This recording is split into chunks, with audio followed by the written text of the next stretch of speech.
so pumunta na tayo dun sa Kinemaster.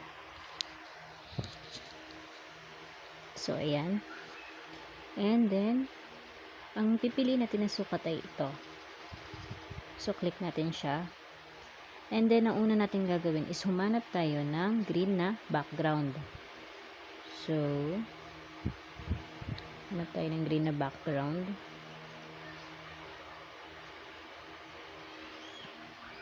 So, ayan. So, set mo yung duration niya. Usually, 10 to 11 seconds lang naman ang duration ng subscribe button. So, for example, ayan. Tama na yung 10.998. So, click natin itong check. Okay? So, check natin siya. Para lumabas itong yung bilog na yan. So, pag lumabas yung bilog na yan, ang pipiliin natin ay yung layer. So, ayan yung layer guys ha. So, click natin si layer. And then, the under dun sa layer ay yung media. So, ayan. Ngayon, hahanap tayo ngayon ng ating subscribe button. So, meron akong ginawa dito na subscribe button from PixArt.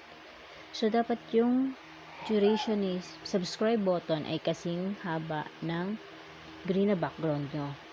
So, ayan. Ngayon, sa subscribe button, bahala ka kung saan mo siya ilalagay.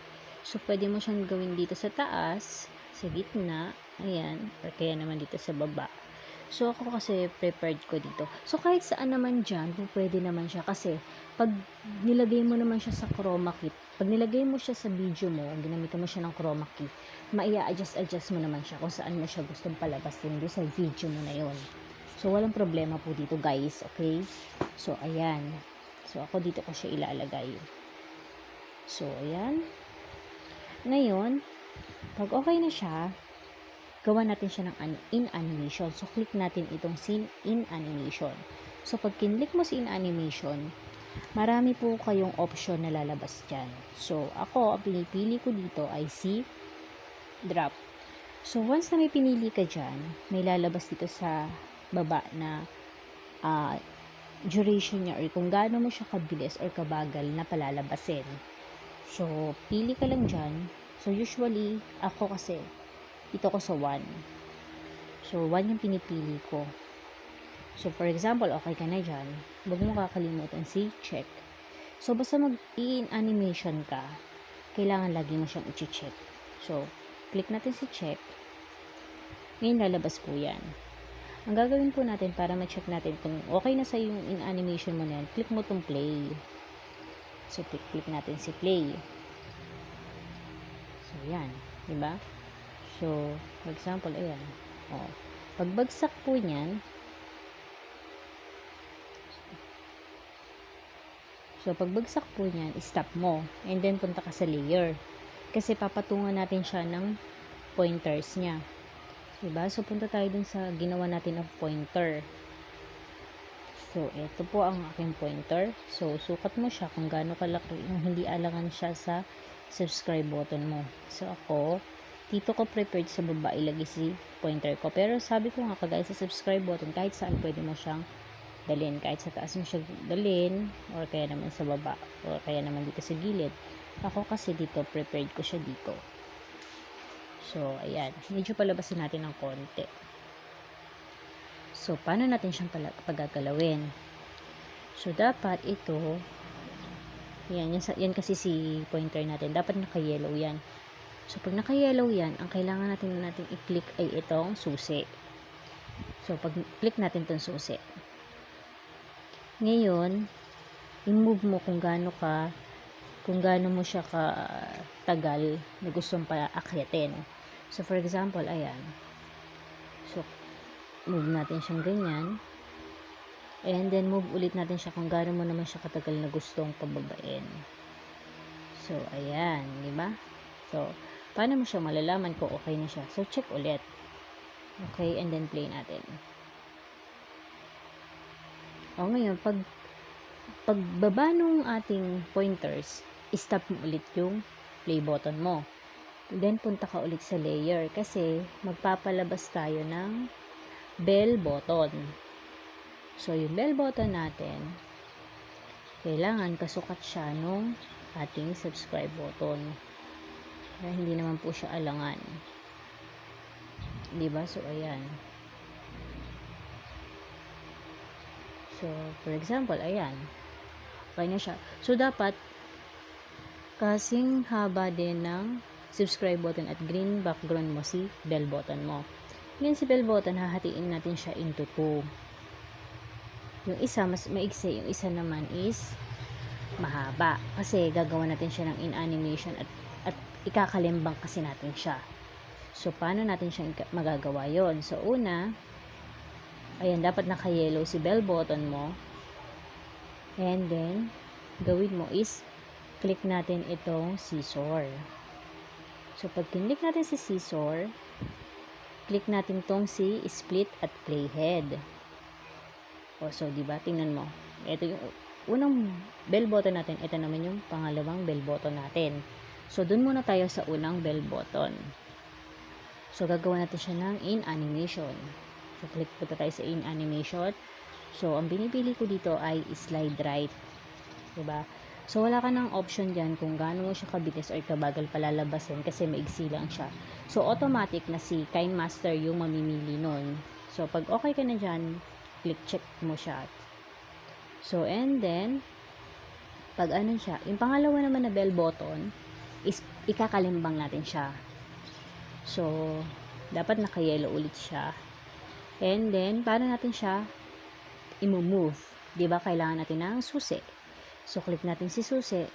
And then, paano natin siya pakakalimbangin? So, ayan, kunwari. So, pag okay na tayo dyan, kalimbang mo siya. And then, move mo ulit. Okay. And then, move. And then, yan. So, ayan na siya. Nakalembang na natin siya. Ngayon, para ma-check natin siya, check mo. O, diba? So, okay. Okay. O, diba? So, may kalembang na tayo, guys. Ngayon, ang gagawin natin is palalabasin natin ngayon si pointers natin. Diba? Ayan, lumabas na siya. So, kailangan meron tayong pointers. Punta ulit tayo sa layer, sa media, kunin ulit natin yung pointers natin kanina. So, ayan. So, ayan siya. So, pag ano na siya, diba, gagawin natin dyan is, check mo siyang ganyan. So, tingnan nga natin.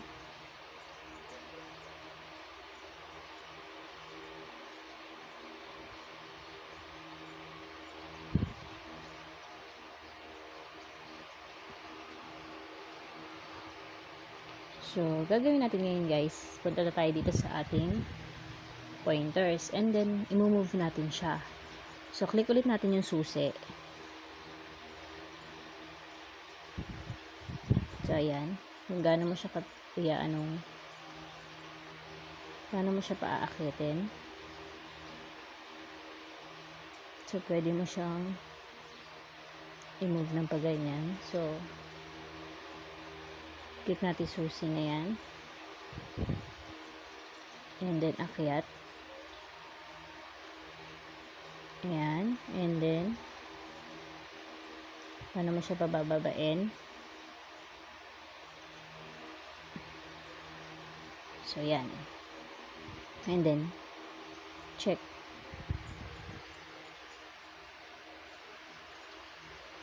Ayan. O, diba?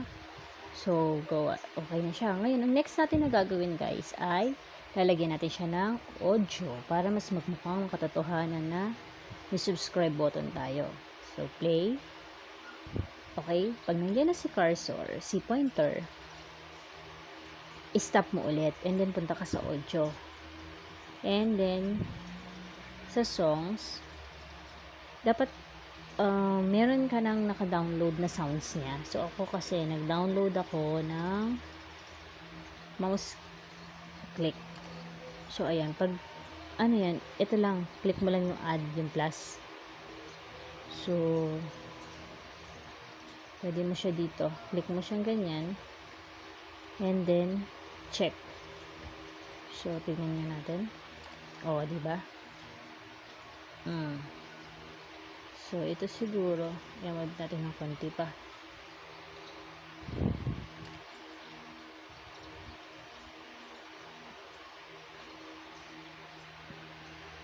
Okay, so ayan. So, ngayon, dito naman, kailangan, yung bell button natin is, so, ayan, nakaset na rin siya. Kunwari, punta ulit tayo sa new audio. And then, SF asset. So, pili ka dyan. So, dito ako sa pop. So, and then, ano mo siya? So, pwede natin siya i-play.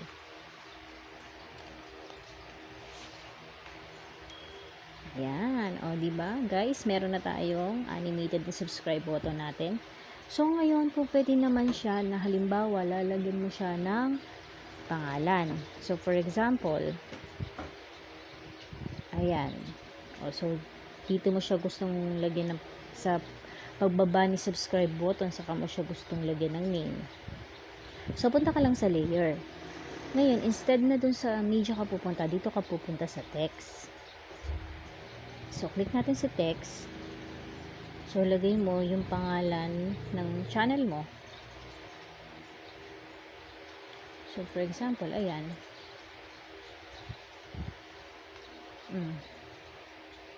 So, dito ka. Ngayon, kung gusto mong palitan yung font niya, punta ka dito. So, click natin siya. So, ako kasi ito yung prepared ko. Si Nota Serif Bold Italic. And then, check mo lang siya. Sulit mo lang siyang konti. And then, meron siyang mga kulay. So, kung gusto mong palitan siya ng kulay, ito. Ayan po yung kulay niya. So, pwede natin siyang i-click. Halimbawa, ayan. Si Violet. So, ngayon, kung gusto mo siyang lagyan ng outline, or, kunya, pwedeng ito. Ayan o. Baba mo lang. Click mo tong outline. Enable mo lang siya. Tapos, pwede mo naman baguhin yung outline niya. So, ayan. So, ayan, kunwari. Diba? And then, check mo. So, ayan. Diba? So, pwede mo rin siyang lagyan ng, so, dapat yung haba ni Braille Style, duration ni Braille Style, kasi haba ng duration ni subscribe button sa kanil green background. So, si Braille Style, lalagyan na natin ng in animation. So, po pwede siyang pop. So, pop na lang. And then, 1 yung duration niya. So, sample lang naman siya. Diba?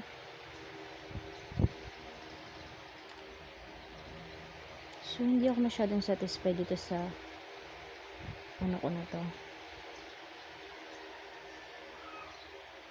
So, ulitin natin, ha? Ayun. Oh. Diba? So, ayan na po. Meron na tayong animated na subscribe button natin. So, anong gagawin natin? So,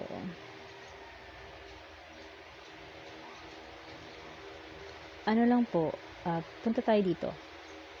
Ayan. So, save. And then, export. And then, skip. So, ayan.